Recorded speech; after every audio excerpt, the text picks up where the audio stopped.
I read 141 books in 2022, which is a lot of books, and a lot of the ones I read just like made me so happy. They made my heart flutter, they made me see the world in new ways, and I want to sing their praises. I already spoke about the Book of Form and Emptiness for several minutes in my December wrap-up video, so I won't speak about it too much, but this book just tugged at my heartstrings and I wanted to annotate every single thing. This is the restrained annotations. This is a book on grief, and it follows a middle-aged woman and her teenage son who is developing symptoms of schizoaffective disorder, and their loneliness and grief after the father/husband of the family dies very suddenly. It's written really beautifully. It's also an ode to books. A book actually narrates most of the story. This makes more sense when you see it. And it spans so much, and I really took my time with this book. I read it over several weeks, which I don't typically do with books that are, this is a medium length book. Normally I would read this in about a week, but I just needed to take it slow and savor it. I recommend this so much. So yeah, if you feel like crying, this book made me tear up a lot, and that's why it's made it onto this list. Another honorable mention that I've already spoken about on this channel, I believe in my September wrap-up, is Good Morning Midnight. Good Morning Midnight is a story following two kind of parallel things happening simultaneously. In one of them, we have an older astronomer who is at an Arctic astronomy base, and he's left alone there with nothing but a small girl, like an 8 or 9-year-old girl, and everyone else has gone because suddenly all radio communication on Earth is basically not responsive. He's not able to contact anyone else on Earth, and everyone panicked when this happened, so they all left, but he didn't want to leave the station, so he stays alone in the Arctic with this child who he's now responsible for. In the same time, we also have a small group of people in space who are traveling back from a Mars mission, and they also lose communication with Earth, and they don't know why. So they're terrified that something has happened, that maybe they're the last humans alive. So this book alternates between that and mostly is a very beautiful meditation on loneliness and the fear of a climate apocalypse, or just a major apocalypse. And I love these like soft apocalypse novels. Actually, several of the novels on this list will be soft apocalypse novels, and this one is just so beautiful. I can't wait to get myself a copy. It was just so good, and the author has a new book coming out really soon. I absolutely cannot wait. Okay, and I think this will be the only other book that I've already reviewed, and this was, I forget if I read this in November or in December, but I'll pop the appropriate video up there to get my full review of Bunny. But what you need to know about this is unhinged. This is absolutely unhinged. It's not quite a dark academia, it's not quite the movie Heathers, but it's somewhere in between. It follows a woman who's in a Master of Fine Arts creative writing program as she slowly descends into occult and or madness. Who doesn't love books about cults? It's hilarious. It does things only books can do, in terms of some of the imagery and some of the kind of journey that it takes you on. Absolute 5 stars, absolute banger. If you don't like weird fiction, this is not for you, but if you're basically looking for fiction, the weirder the better. Read it. Read it right now. Alright, so what books have been not mentioned on this channel, but we're still within my favorites of 2022? The first one that comes to mind is Anxious People by Fredrik Backman. So Anxious People is the story of, I think, about 8 characters who accidentally find themselves in a hostage situation. And the way the story is told is we hear the story over and over and over again through a police interrogation of all the people found in this apartment, all the hostages now that they've been released. So we slowly find out, why was there a hostage situation? Who was holding them hostage? Who are these people? What are their relationships with each other? And this book is so tender. I think that's what really surprised me. The tenderness in this book is absolutely unreal. It tackles a whole host of issues with a remarkably sensitive approach to mental health and to immigration and to love and loss and aging and dementia. And I was just so I was so overwhelmed reading this book. It's one of those books that you go in thinking it's one thing, but it's something else, and the thing that it is so much better and so much more beautiful. This was the first Fredrik Backman book that I read, and I cannot wait to read more. I've only otherwise read a Man Called Ove, which is also amazing, and I have a lot of Fredrik Backman on my TBR for this year because this was so good. It was so, so good. And the Netflix adaptation of the book is also very good and quite faithful. So if you liked one, if you liked the book, watch the adaptation and vice versa. I really highly recommend this. If you love stories about people and humanity and vulnerability, then you will absolutely love Anxious People. And if you yourself are an anxious person, I think you will see yourself very represented in the narrator of Everyone in This Room Will Someday Be Dead.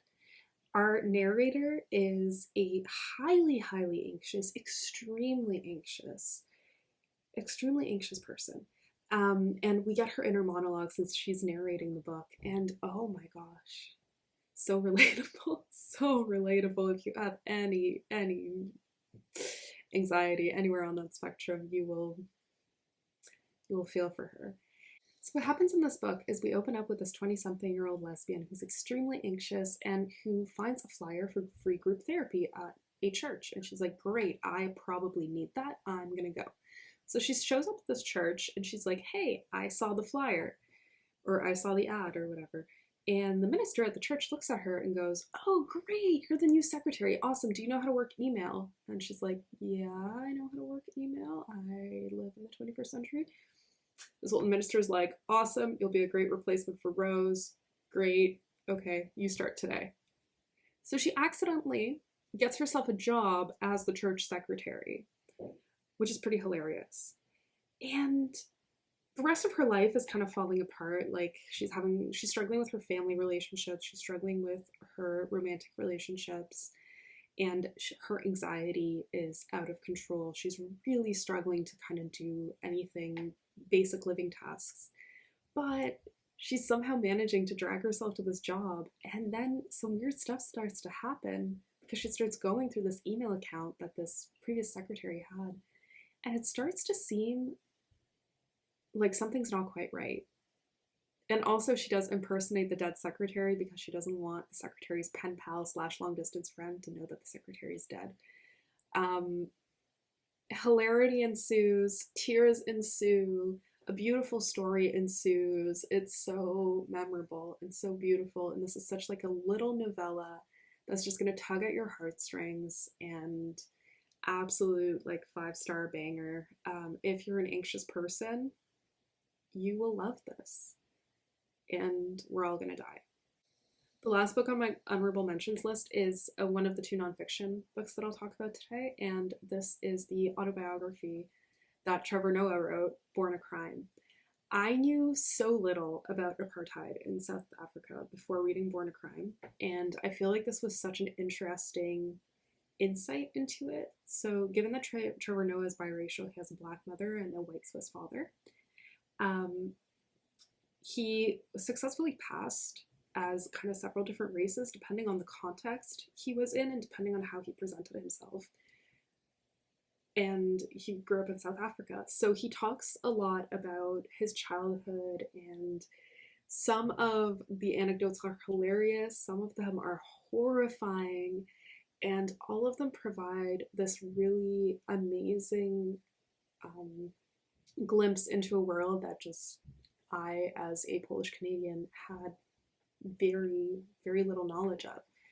You don't have to be a Trevor Noah fan to enjoy his work, although I do personally find his sense of humor quite good. And his sense of humor is peppered throughout the book, but I think even aside from that, it's just a stellar novel in terms of like how much of a scope it takes. He spends a lot of time providing us with context and then showing anecdotes to sort of demonstrate certain points, but also counter some of the myths that we might hold about South Africa, or some like the more simplistic views that some of us who have not been there might have. It's absolutely remarkable and such a great book. I really recommend listening to the audiobook because he narrates it himself and it is so funny. Also an absolute banger, definitely one of the most memorable books of 2022. Another nonfiction book, but in totally different gears, is Entangled Life by Merlin Sheldrake. I got my copy literally 2 days ago from Argo Books as an early birthday haul to myself, and they give me this cute bookmark, which I love. I have like 10 of them. This is so good. I really wanted to get my hands on a copy after I listened to it. I listened to it read by the author, which I love to do with nonfiction. I find it such a like cool way to get the intention of the intention of the book really comes across. And this is so fascinating. It takes us through the whole world of fungi. So if you think of fungi as just like, and mushrooms as just like fancy plants, they're not fancy plants. Fungi are aliens, basically. Like, you don't need aliens, okay? We've made up all this alien lore. We don't need it. We have fungi. They do incredible things, and they talk to each other, and they can make us hallucinate. They can kill us. They can control our plants. Amazing things will happen. They have minds of their own. And if all of that sounds implausible, I really recommend reading this book because you will learn so much about fungi and you will be like, oh my gosh, aliens are real. These are the aliens. It's great. It's really, really good. It's so readable. I'd say even like not for non-scientists, it's still super readable. I don't know a lot about fungi. At least I didn't before this, and now I'm really into them, and yeah. Well, I do recommend the audiobook. The physical book does have pictures. I happen to open it on what I hate the most, my least favorite fungi. What I hate the most. My least favorite fungi in the world is the one that infects ants and then grows out of their brain. Do you want to see a picture? If you don't skip ahead like 10 seconds. Ew. Ew. Okay. Okay, if you've reached this far, you're safe. Now you've skipped ahead far enough. There's several infected ant pictures in the book. It's gross. It's awesome. Nature, aliens. I love it. All right, let me tell you about my last nonfiction book that made it to my list of favorites. And that is going to be Humankind by Rutger Bregman, with an honorable mention of, because these two go together, his other book, Utopia for Realists. These books are so hopeful. So Rutger Bregman is an economist, and he's an economist who posits that we can do better as a society because as a species, we are better. So this book is more about the economy of what a better world would look like, and that includes things such as universal basic income and a shorter work week, especially for those of us who work 40-hour office jobs where our productivity has increased substantially, but our hours have never gone down because for some reason we need to justify a 40-hour work week. Why? No one has a very good reason for that, especially if a lot of the tasks can be done in way less time. So what I really appreciated about both of these books is they're very evidence-based, they're very research-based, and he also argues kind of both perspectives and both sides. So he presents a lot of counter-arguments to his own arguments and doesn't necessarily debunk them. That's what I found interesting, is there is a lot of nuance, there are a lot of caveats. I think it's a very, very readable writing style. I'm going to put this book down so that I remember to talk about this one. Humankind is actually what made it on here, mostly because it's thicker. And this book basically posits that we live in a world where the majority of humans are actually decent people. That is the central thesis of this book. The central thesis is not all humans are good. Absolutely not. It's not that every single human is good, that we can all become good. No, no, no. Just that overall, if you look at the average person, we largely want the same things and we largely don't want to hurt other people. And in fact, we are relatively all pro-social. In fact, he presents some interesting hypotheses and some data behind how we may have domesticated ourselves, which is a relatively entertaining chapter where he refers to humans as puppies. It's kind of adorable.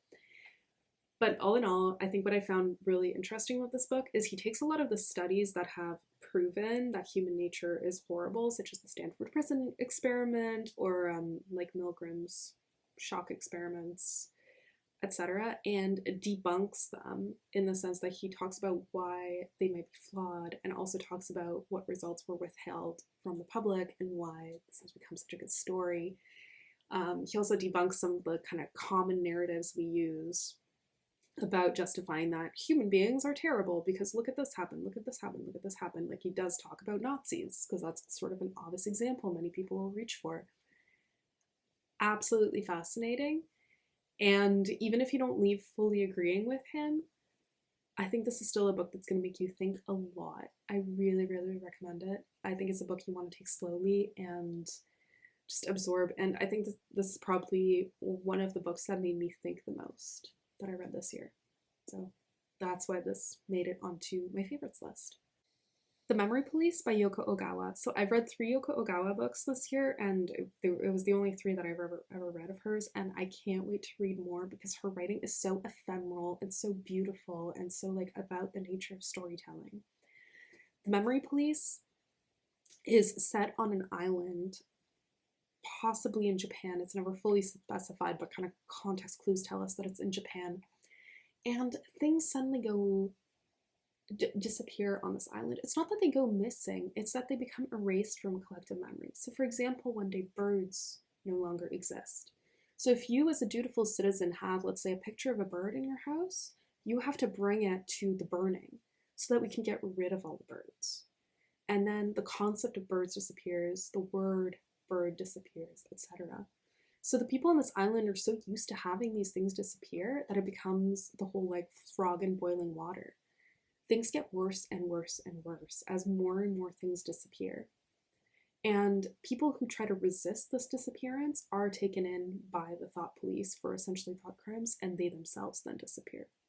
So this book examines totalitarianism and specifically how it can be spread by controlling language and controlling thought, and also talks about what resistance can look like in that sort of totalitarian regime. It definitely echoes a lot of influence from classic totalitarian literature, obviously like 1984, etc., but has a very fresh, ephemeral spin to it. It reads like a dream and is absolutely gorgeous. I recommend this so highly, and I mean, just look at this beautiful book. Like, this is such a pretty cover. Top 3 books of the year. Let's go. I don't know if these are actually the top 3 because I refuse to sort my books, but let's go. If We Were Villains.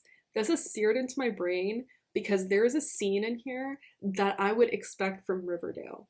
Is Riverdale a good show? Absolutely not. Is it outrageous and very entertaining? Absolutely. There's a scene in here that's this outrageous performance of Hamlet on a beach with a bonfire that's like improvised, and it's written so well. I think it's in chapter 6, and I need to find it, annotate it, reread it, because I bought this book after I read it. This is so good. Okay, so this is dark academia. So this follows 5, 6, I don't remember how many of them there are, but multiple students at a small classics university in New England in modern day, and they're all kind of Shakespearean actors. So they're in their last year, and they're going to make it big, and like every year, students from the program get like whittled away. So like the ones that remain in their last year are like the creme de la creme. And one of them is awful. One of them bullies everyone else. He's dating one of the other ones and is awful towards her. And everyone's just kind of like, oh, this guy's terrible.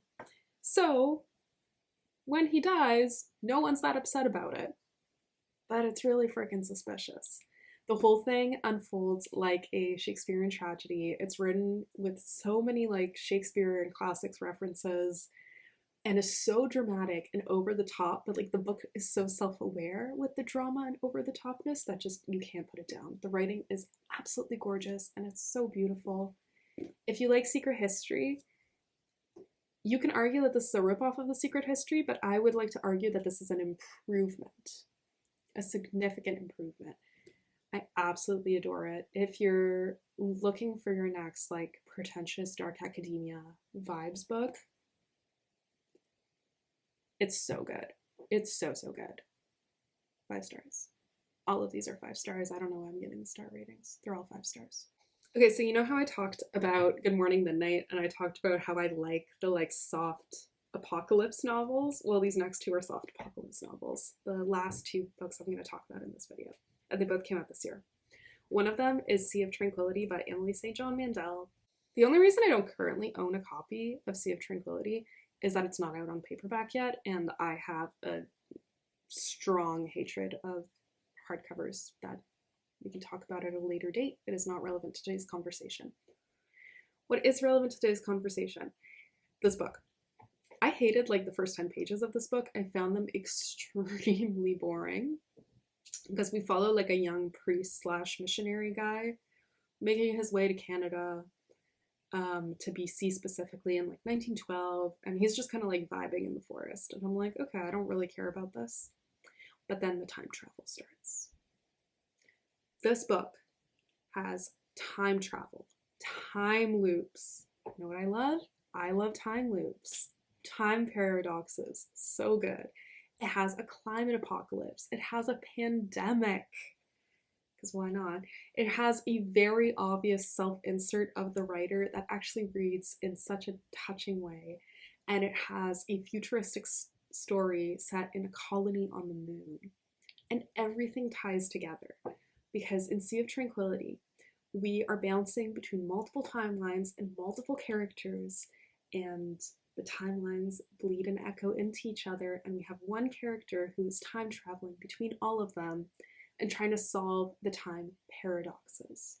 The types of paradoxes we have is, for example, our character in those first few scenes, who I found very boring, suddenly in the woods when he's communing with God, hears a violin and the sounds of a metro station from 100 years in the future.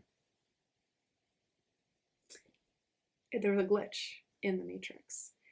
And this is a really difficult novel to summarize, but the novel basically asks the question, what if we are living in a simulation? And what does that actually mean for us? And what does it mean when the simulation has such things as a pandemic, a colony on the moon, and all these things happening? I read this book in one sitting. Literally, I think I sat down to read it at 11 p.m. and I stayed up all night finishing it. I have no regrets. Yeah, I love Emily St. John Mandel, and I love this book. It's so good. So the only thing that could top it, the paperback for this came out this week, which is why I own it now. This book changed me.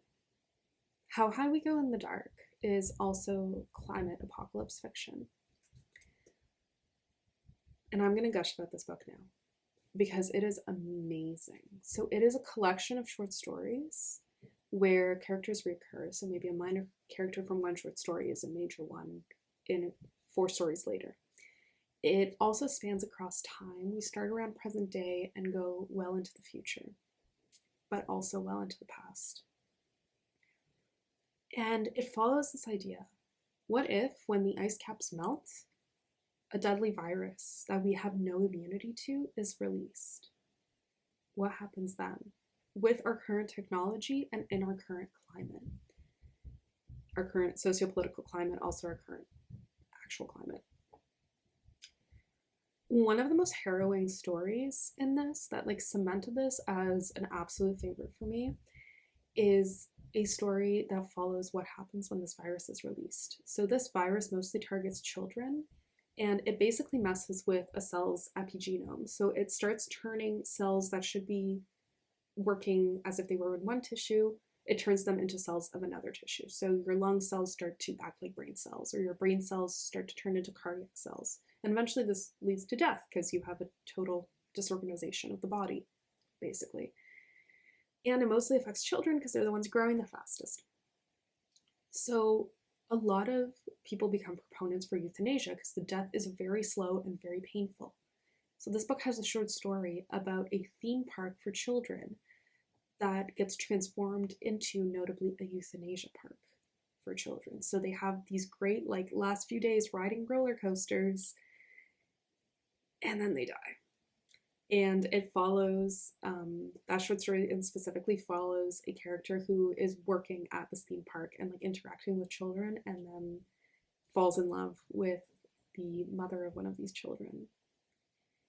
It's really sad. It's really beautiful. The writing of this is so sensitive and amazing. It's just like, this book reminds me why I love science fiction. It absolutely launched this like search for quiet, gentle sci-fi climate apocalypse fiction. Like, that is the genre that I am currently looking for. If you have more recommendations like this, like Sea of Tranquility, like Good Morning Midnight, please tell me, because that is exactly what I want to read all the time. While it's a big doomsday book, absolutely, super sad, really upsetting, really upsetting.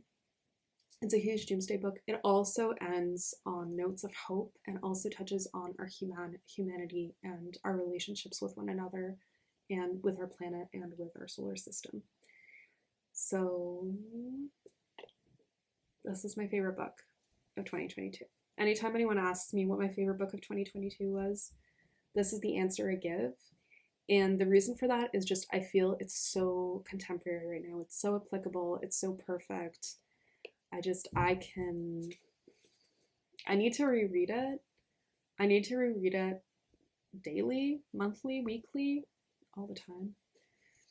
I need to reread this book. I need to talk to other people about it. I need to read essays about it.